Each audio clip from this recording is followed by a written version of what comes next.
My name is Erica Williams, an executive leader with a 25-year career in the healthcare industry. The last 15 of those years, I've led IT teams for large health systems and currently serve as a market CIO in Texas. I'm passionate about developing the next generation of leaders and leveraging technology to improve the clinician and patient experience. Welcome to This Week Health, where we host channels and events dedicated to transforming healthcare, one connection at a time. Our Town Hall podcast series, Road to Flourish, explores the inspiring career journeys of executives in healthcare. Whether you're starting out, seeking growth, or feeling stuck, this podcast aims to empower you. Let's jump right into today's episode. Hi, my name is Erica Williams, and today I'm with Beth Lindsay Wood, who is the Senior Vice President of Chief Informatics and Technology Officer at Moffitt Cancer Center. Welcome. Thank you. Good to be here. I would love to hear about your current role at Moffitt and what you are most excited about in the upcoming year. My role is oversight of the clinical health informatics area, the information technology and digital operations, and the cybersecurity group. I have all of those reporting in through me and many new leaders in those roles. So I'm looking forward over the next year, continuing to advance our digital work through CancerX, which is a digital ventures arm of the organization, bringing in new patient and provider experience type technologies and things that will improve workflow.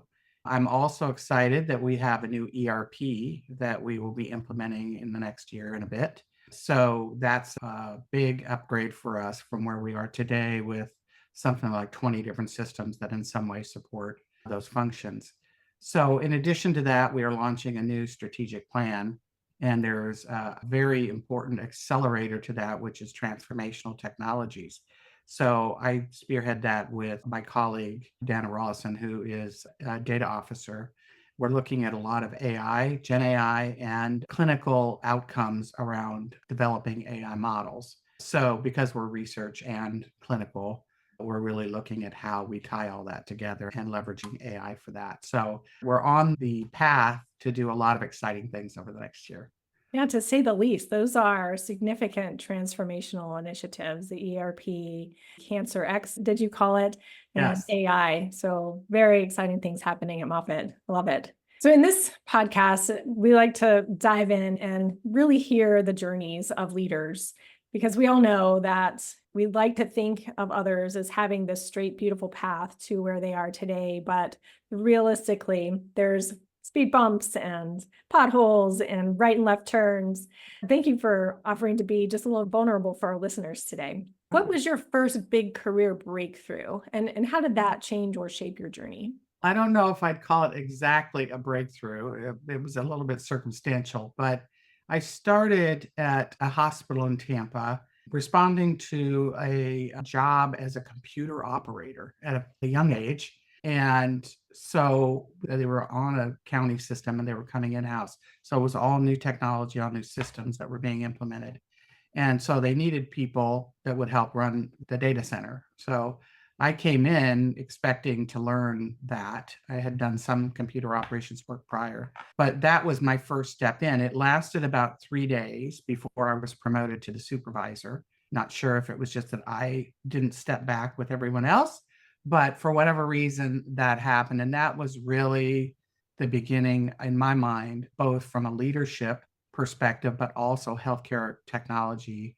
I found what I believe to be my passion. And from there, just continued to grow into different roles. But I started running computer operations. So it was a great way to get oriented to the basic work that many of us have to do in support of our customers. 3 days, supervisor. Yeah, there's something to be said about, I think it's Stephen Covey that said that luck is when opportunity meets preparation. And it sounds like that is exactly where you were, in a place where there was opportunity and preparation, and it would be perceived by some by luck, but it was just being in the right place, the right time, and being ready for it. Exactly. Yeah, I love that. Is there a moment in your career where you hit a red light? So it's one of those where you thought you had your path figured out and you got to a point where it all just changed, where you had to pivot right or left in order to move forward again. And how did that progress your career and change where you thought you were going to go? For me, it was a decision being a CIO of whether or not I would stay in those types of roles going forward or move into working for as a partner in a consulting firm, which was a great opportunity. I had only really been in a long period of time at two healthcare systems and with long tenure in both, probably 13 years and 14 years total, 27. So that was a big part of my career. And I was very interested at that point. My children were growing up that maybe I could begin to look at doing the consulting work. So I made a pivot to be a partner in a consulting firm, one of four, and started to get out and go into other health systems, Stanford and Atlantic Health and several others, where I learned that more about their operations and the things that were important to them, but also providing strategic advisory services and in some cases interim CIO, chief digital type services as well. So it was a great experience, but the decision was for me that I missed being part of the hospital, the provider side for me was really important, and I wanted to be a part of that long term. So a pivot back into that space. And I felt I missed it. I really did. And there was great things that happened as a result of it. But ultimately that was a big decision for me to move back and to go back into where I felt like I could be part of a team. That's a win in that type of scenario to where you get out of your bubble and see the broader of what everybody else is doing. But you're right, the connection to the mission is not as close. And I completely get where you're coming from there. You feel like you're giving great advice and you're not sure if they're going to take it. Maybe Right. it's just not a priority in some cases. Mhm. But the last two places that I spent a lot of time were both in cancer systems, and the cultures were amazing. And I really just missed being part of that. Was there something in that opportunity that you brought back as you were working in that consulting type of role that you said, okay, this is something that when I'm back in the provider side, this is something I'm definitely going to implement? Is there anything that comes to mind? I think just more insights into the industry, that especially when you've been in a single place for a while, you don't really have the perspective of what else is going on and what other people are doing and how they're structured and what they're focused on. There's a lot of different ways to lead our groups, and people have different styles as well. But I think bringing back that sense of being a partner was important to me. And working more with some of the senior, whether it's board or senior leadership, on moving the needle. Sometimes from within, that can be hard to do. But once you've seen it a few times in different organizations, you can get some different ideas on how to approach some problems that we all have. I love that example of a pivot that really, in the end, helps you to be better at what you really want to do and what you're drawn to. So, what advice would you give someone who feels like they've plateaued or they're currently facing a setback in their career? I'm seeing too many people who have been laid off recently on LinkedIn. And so I think that it would be really great to hear from you on some thoughts around that situation and maybe your own experience of where you've had a plateau or you had to break through or a specific setback. Yeah, I've had setbacks just like everyone else. I think in some cases you part ways with an organization, whether it's voluntary or involuntary, because it's not working, right? It's not working for them or it's not working for you. And in many cases, it's lovely when you're stepping from one right into another, but sometimes there's these gaps or time for reflection on what it is that you really want to do. And I think when you're in a situation of a layoff, as an example, it's one, get right back on your feet and begin the process of looking at different opportunities.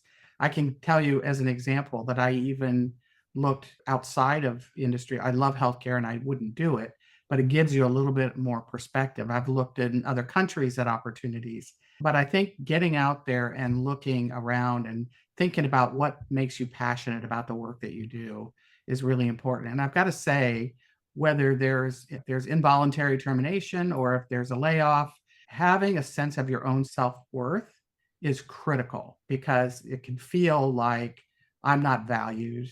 What do I really bring? A lot of things go through your mind.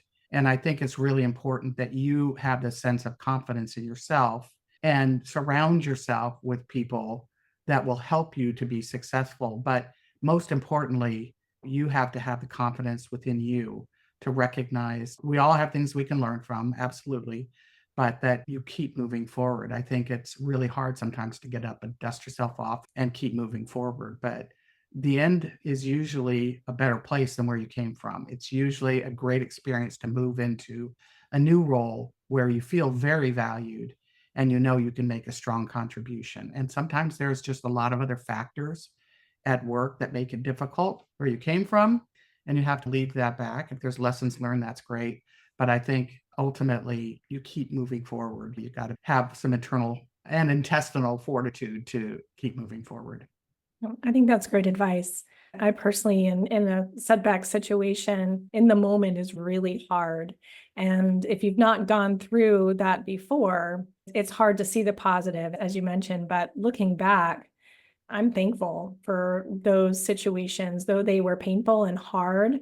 Just knowing that it's going to be okay one way or another. It's going to be okay. And you're going to end up somewhere where you're happier and on the path that in the end is better off. And that's been my experience. And it sounds like that has been yours as well. Yeah, I think you have to look for the triggers. Once you've learned and been through an experience, as you're looking at new opportunities, you look for those triggers that you think might interfere with your success or the success of the relationship you would have with that organization, and take that seriously. Coming from that, so are there characteristics that you had to develop over time that initially you may not have had? And so for those that are in a setback situation, that's a great opportunity to really work on yourself and develop both personally and professionally more. So what are some of those things that you had to do to develop to give others an example of what they should maybe work on? We're all in the business of sales in one form or another, whether it's trying to sell a budget or whatever it might be. But you have to do that for yourself too. And I think investing sometimes in a career coach that can help you look at your LinkedIn, look at different ways that you can market yourself to companies that you may be interested in or that have opportunities open. That was something I'd never done before, but I've done it recently and I know other people that have done it, regardless of employment status, to really make sure that you have a brand and that you're really taking advantage of all the hard work you've already done and finding a good way to distill that to be able to share with different groups. And networking, of course, is always a great way of one, giving you different views, but also the connections, right? And so I think it's really important when you're in these situations that you don't retreat, that you stay engaged in whatever different affiliations you may have or want to have, looking at amping up a volunteer type work, boards. There's all kinds of things that you can do to increase your experience and make sure people understand what you can contribute. So it's a little bit of marketing in there. It's hard. Sometimes it's really hard, but having that confidence in yourself. So that's something that I did that I thought was really interesting that I hadn't done before. And I think it really helped me reflect on the good work that I think I have done, whether it be speaking engagements or any number of things. But what are the things as you reflect back that you've done that you need to be really proud of and remember? That's important. I think that's absolutely fabulous advice. Selling yourself, at least in my experience, has been unnatural. And especially as I was in an organization for a very long time, I got to the point where I was interviewing for my first executive role, and I was no longer in a situation to where my direct boss knew everything I was doing and all the things that I contributed. And I honestly did not do a great job of explaining all the things that I had done and to sell myself, to your point. And that was a really big, painful aha moment in my career. And that is exactly right, is engaging someone to help you in the art of selling yourself and interviewing, because it is an art, right? It's not something that comes natural to everyone. Some are very good at it, but I would say probably a lower percentage are great at that than not. And if it's something that you know that you're not great at, to invest in someone to help you with your resume, to help you in practicing in your interview process and to do it verbally and video it, and all of those things make a huge difference. And to your point, the network is also a game changer. Look, we both know, and there's a lot of people out there that are really good at this, even colleagues that you can talk to and reach out to. We need to stick together, right? And I think it's important that as you look around, you build relationships with people that can even help you with some of that. There are people that are very introverted, they are not comfortable feeling like they're bragging, but it's not bragging, depending on how you do this. It's really just about making sure that people see the best of you when you're moving forward. And, you still have to be honest about what's happened in the past. I find that it's the connection to the new organization, how you interview with them, how much you know about the challenges that they have ahead of time. How do you prepare that? Not just to say, I saw somebody on LinkedIn when you're meeting with them, but to really figure out what's going on with the organization and connect in different ways, even through the interview process. I completely agree. So, as you were looking for people in your staff and your leaders, what type of characteristics do you believe are most important in helping someone in succeeding in their career? I think people are in various stages of development. So, depending on the level that you're looking for, I think that you have to first say, what is it you need in that role?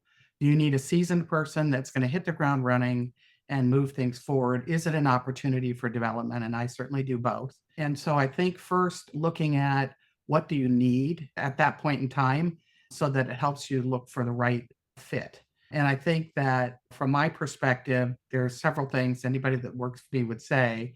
One is that my expectations are fairly high, but they're also very high for myself. So we're a team. I'm more than happy to sit down and help them with work if they need it.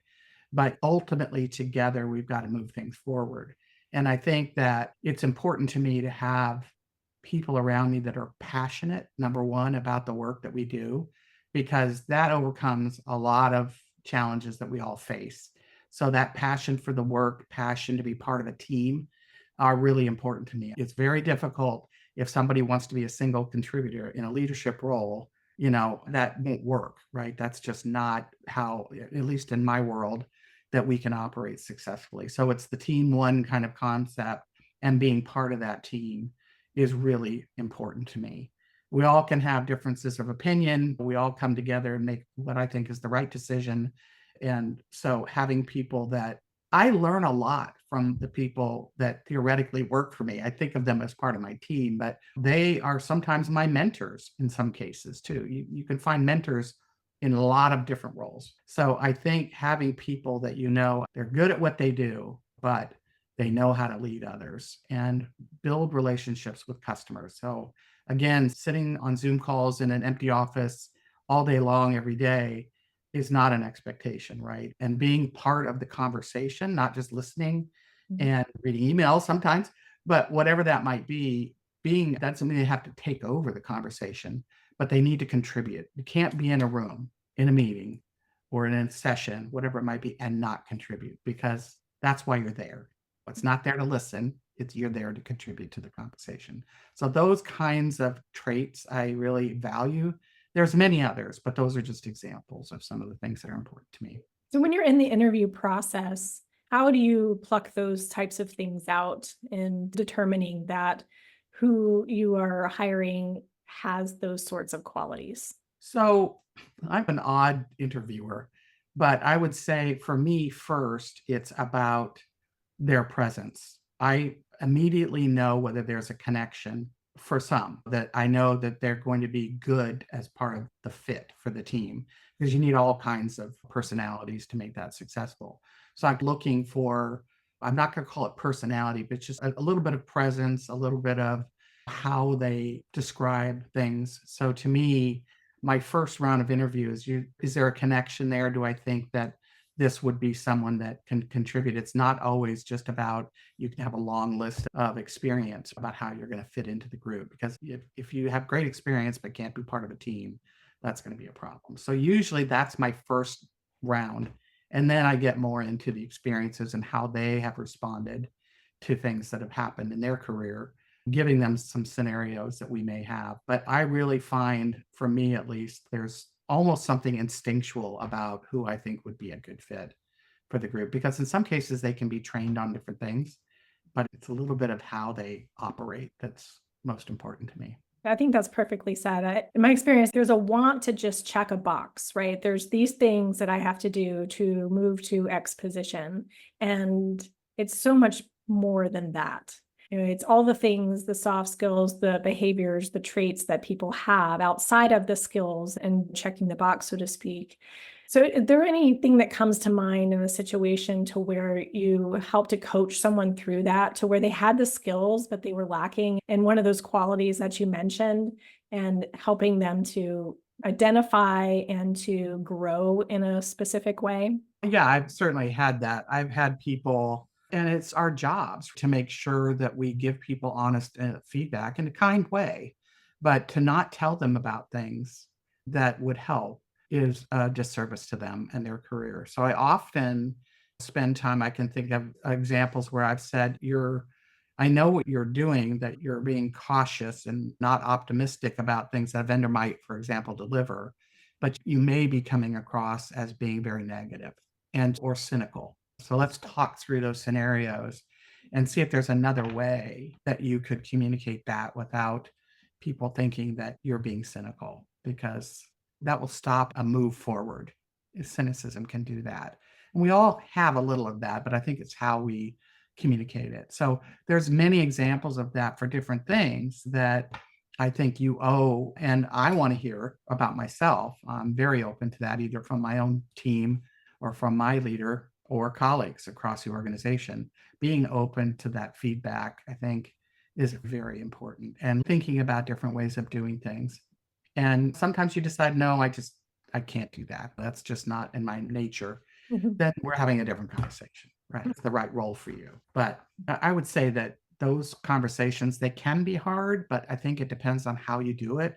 And relating some of your own challenges is part of that conversation, that we all have things that we need to work on, I think helps a little bit. Agree. Having a leader who is open and honest and provides feedback in an appropriate way is really a blessing. And not everybody has that.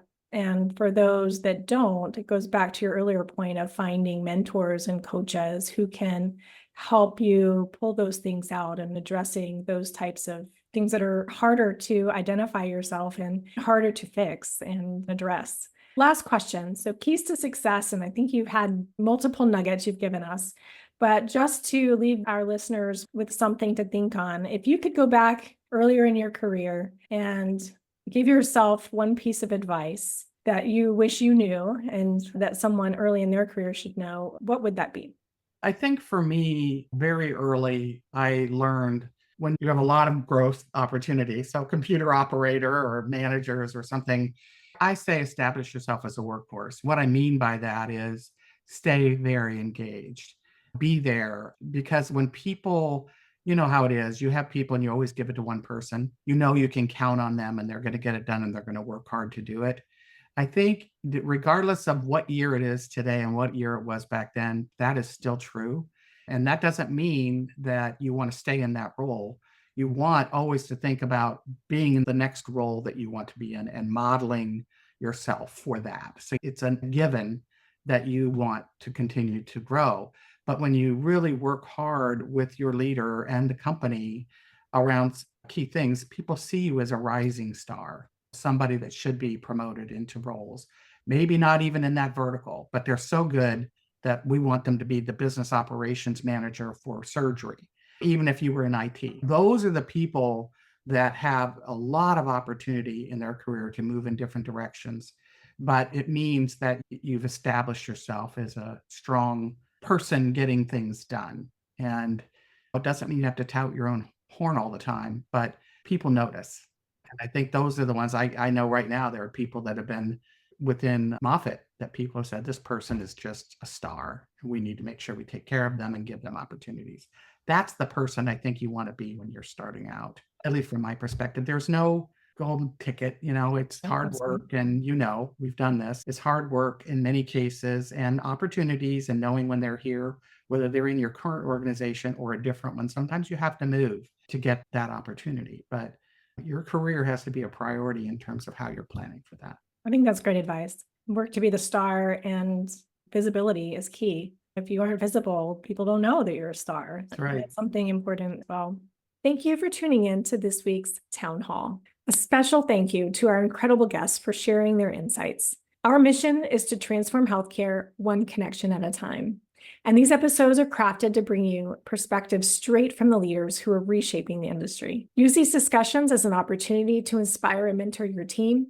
And if you enjoyed the episode, one of the best ways you can support the show is by subscribing and leaving a rating. Remember, every red light leads to a green light. Thanks for listening.